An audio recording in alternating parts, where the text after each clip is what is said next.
Hello. This is an impromptu video. Bear with me with the setup. I didn't have time to really prepare, but given the situation, I think it's worth discussing. Recently, Lily Orchard announced on her Tumblr that she plans on filing copyright strikes against my reaction streams to some of her videos. Now, if she were to get her way, this would be the end of this channel, so I figured it'd be worth discussing this right now and potentially what I plan to do about it. Well, first and foremost, Lily Orchard recently ran several copyright strikes against another streamer who was responding to some of her videos, that being Sai. 3 of her videos were copyright struck, though, of course, that counted as only 1 strike because YouTube has now preventative measures to make sure someone can't just mass strike a channel into deletion overnight. Now, Sai is responding in her own way. She'll take her time on that, but she said that she plans on fighting these strikes. Lily Orchard has recently now stated that she plans on attacking other critics, including my own channel. We're going to go to her Tumblr right now and take a look at that to see what she has to say specifically. I will show that right now. Now, in order to fully illustrate what's going on, we have to go to Lily's Tumblr first. Now, Lily received a couple of asks that I felt were pretty indicative of her opinions on this matter. The first anonymous ask goes as such. Anonymous, what do you plan to do to your other critics, and what in your mind constitutes a response, and what is worth being left alone? I'm guessing the likes of those 2 guys, writing tips videos, Sage and Sunny, hiding in public, Ant, Poppy, etc., are annoying at points but ultimately harmless.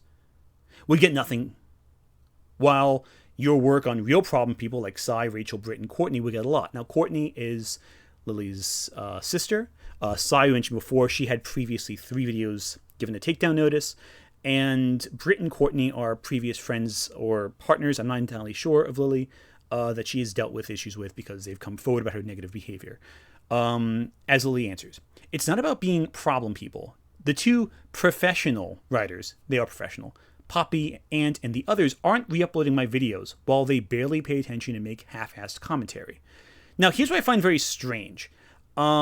Because they say I'm not uploading videos, but, as we read further, those multi-hour streams of Ant just playing the Pokemon video in silence would probably count, but his 40-minute video of him crying and bitching wouldn't. I'm not sure which video she's referring to. It could be she's referring to my YouTube Critics Are Lying video, but that, again, barely even uses any clips from Lily, so I'm not sure why she's even talking there about that. This isn't about going after a critic. This is about going after content theft, in the same way people have started striking the crap out of Sniper Wolf. The Sniper Wolf situation is more complex. I'm not touching that. See the Jack Films videos for details about that. I don't really feel like I have the means to discuss it at this present time. But let's continue. Another ask went like such. Anonymous, are you going to copyright strike Hiding in Private in Ant 2? For the record, I think you should. I'm just asking if you plan to. Thanks, Anonymous. I really appreciate the glowing endorsement of my material. HIP's videos qualify as fair use, since considerably less of the original footage is used. As for Ant, his reaction streams are fair game. His actual video isn't. Now here's the problem with that, Lily, because you seem to understand that maybe the amount of material used in the content is somehow indicative of what's going on, but what counts as fair use and what doesn't? Well, transformative commentary. H3H3 Productions very famously had a lawsuit back in 2016 which ruled in favor of transformative commentary in reaction videos. The judges sided with Ethan Hila in this issue. Hila. This was the Matt Hosenzida, the Matt Haas case. Haas claimed that H3H3's one of their videos contained clips of his material that they commented on and reacted to, and therefore constituted as an infringement of his copyright. The judge ruled in favor of H3H3 against Haas because the video was transformative. To read the judge's conclusion, the key evidence in the record consists of the Klein and Haas videos themselves. Any review of the Klein video leaves no doubt that it constitutes critical commentary of the Haas video. There is also no doubt that the Klein video is decidedly not a market substitute for the Haas video. For these and the other reasons set forth below, defendants' use of clips of the Haas video constitutes fair use as a matter of law. Okay, what does constitute as an infringement of copyright, though? Well, the judge further clarified that videos where they are basically just sitting down, watching the content without commentary, counts as an infringement of the rights of the original. That would be not considered fair use. Lily claims, I repeat again, that I sit there in silence. Well, let's take a look. I have here the videos. They are still currently up as of this moment. Let's click on one of them. Now, I've gone through all of these videos again to judge how much time is spent on Lily's video versus my commentary. I get through about an hour and a half of Lily's video in the first stream. The stream itself is 3 hours and 17 minutes. In the second stream, I get through about another hour of it. And that video is 3 hours and 41 minutes. In the final stream, I get through another 2 hours roughly. That video is 2 hours and 27 minutes. If I just sat in silence and played the video, why is it so long? Let's take a look to see what I'm doing during the stream of my first video. So again, we have a meta experience of watching the video to show your Let's click on some random places. The matter with the old man who blocks your road because he's drunk in the Japanese version, and he gets his coffee. Let's take another clip at random. Again, incredibly powerful. Or commentary. Intense. Just random points. I'm not even choosing this. Wants to validate his existence. To commentary. Yeah, the whole stream goes into that kind of stuff, and you can click on any of these. Click on a random moment. You'll find no longer than 5 minutes before I respond, if not even less, probably closer to 2 minutes. There are very few stretches of the video where I allow Lily to talk without interrupting her or stopping the video to discuss or respond. The vast majority of my video is my own commentary and responding and engaging with Lily's discussion. In these situations, it is very clear that Lily is not respecting the boundaries of copyright. And this will backfire horribly if she chooses to push forward with her claims I have infringed on her copyright.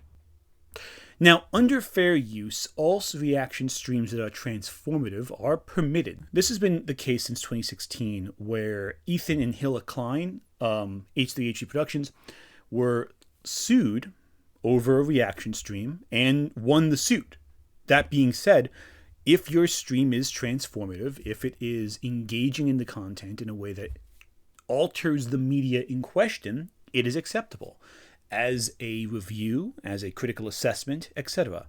Now, Lily doesn't seem to understand the difference between a reaction stream and outright theft. In fact, she outright says she sees no difference, which means she's disregarding fair use in regards to her attacks. Now, the three streams in question that are being attacked are, well, not the three streams, but the streams in question. There are 5 potential streams that she could strike. Specifically, though, she's mentioned my Pokemon streams, in which case each stream, I take a look at a small section of her 6-hour video and respond to it, engaging with it. Now, she claims I stop at various points in the video, but if these videos are still up as the time of this upload, you can very well see, hey, videos are up, I'm talking, I'm engaging, I'm talking over what she says, and most often, the majority of the video is either a response to her commentary or a commentary on the Pokemon franchise. Now, as a reviewer, Lily's primary material is something very similar. She takes clips from media and talks over it. In this sense, she herself is engaging in the same reactionary content that I create.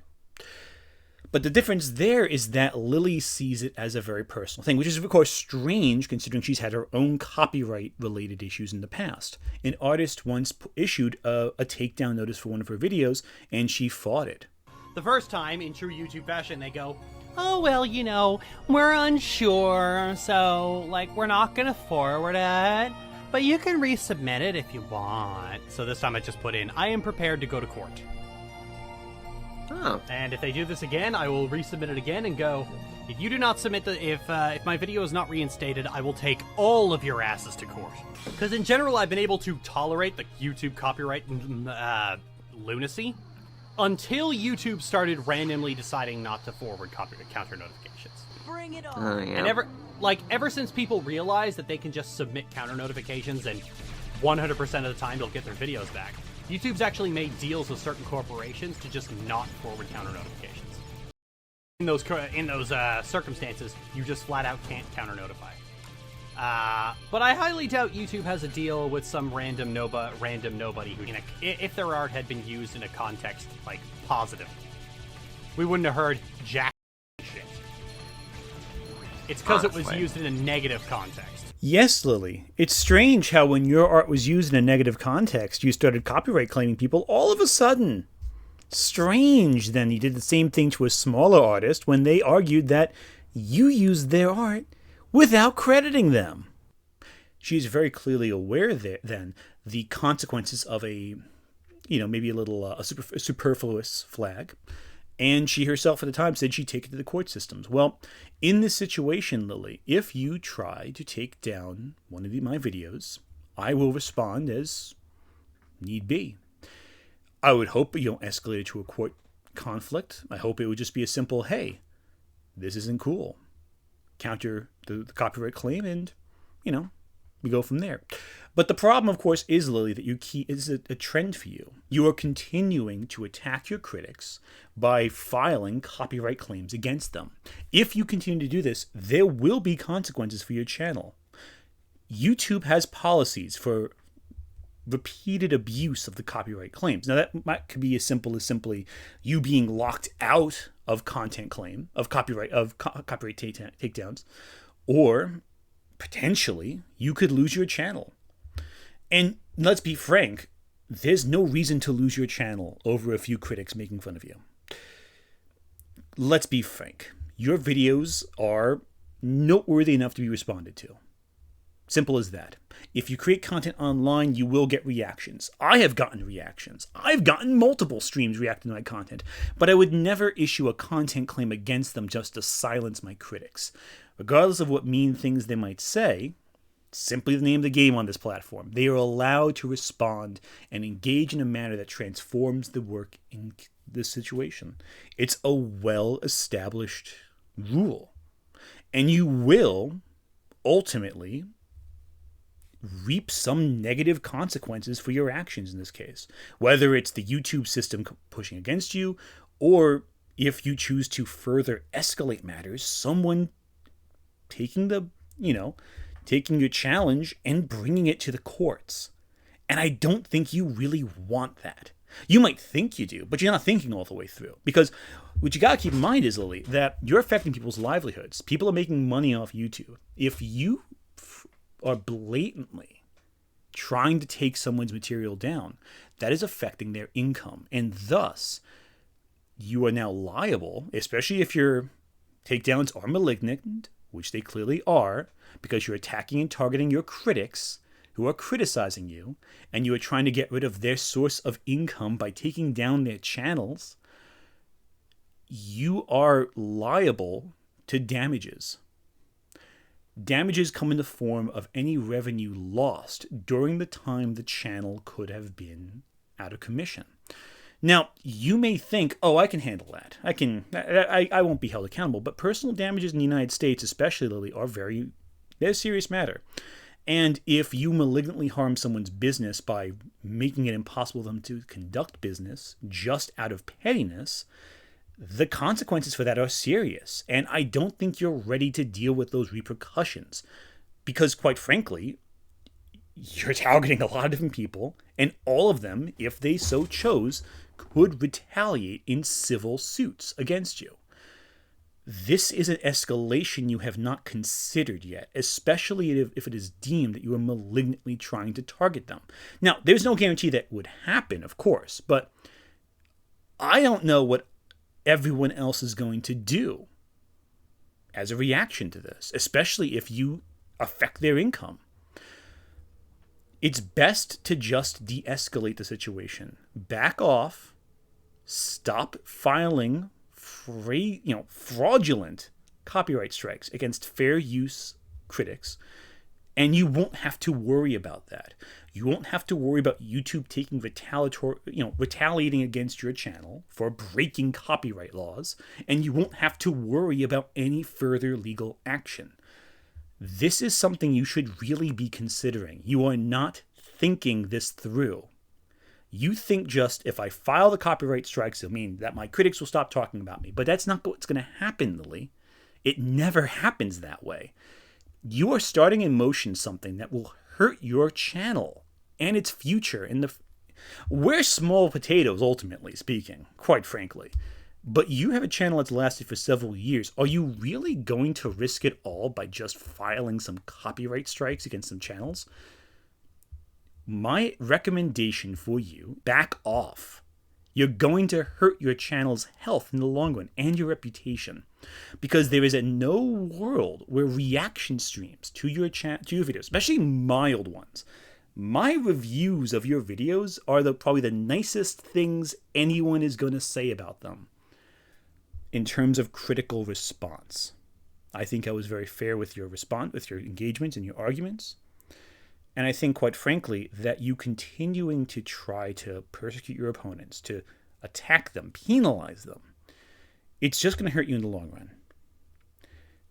But make no mistake. If you choose to push forward with your threats on my channel, if you choose to try to destroy my videos, to copyright strike my content, I will challenge every single claim you make. And given the legal precedence of the H3H3 case, my videos, my streams, my VODs, all exist within fair use. They are transformative works. You will lose your claim. That's simple. You will lose. And when you lose that, Google will recognize that your videos that your attempts to take down my videos are patently false, that they are wrong. And potentially size as well. And anyone else you think you can get in the meanwhile. This will hurt your channel in the long term. Use common sense. Just stop. This is not me begging for your mercy. I don't care about your mercy. I just feel like you are going to hurt your own channel in the long run, and I'm offering you this opportunity to stop now for your own sake. Out of empathy. Pure, simple empathy. Please. Let cooler heads prevail, take the criticism, and move on with your life. Frankly, I don't really care what you do for my sake. I will be fine. You can file your claim and I will win because I know I am correct. I know I have not broken any rules. I know I'm within fair use, and I will continue to fight your claim as much as possible if you choose to file it. I have full confidence that nothing bad will happen to my channel in the long run, and the videos will remain up because I am correct with my right to commentary. However, if you continue to push these claims, it will backfire. Use common sense. For your own sake. Thank you.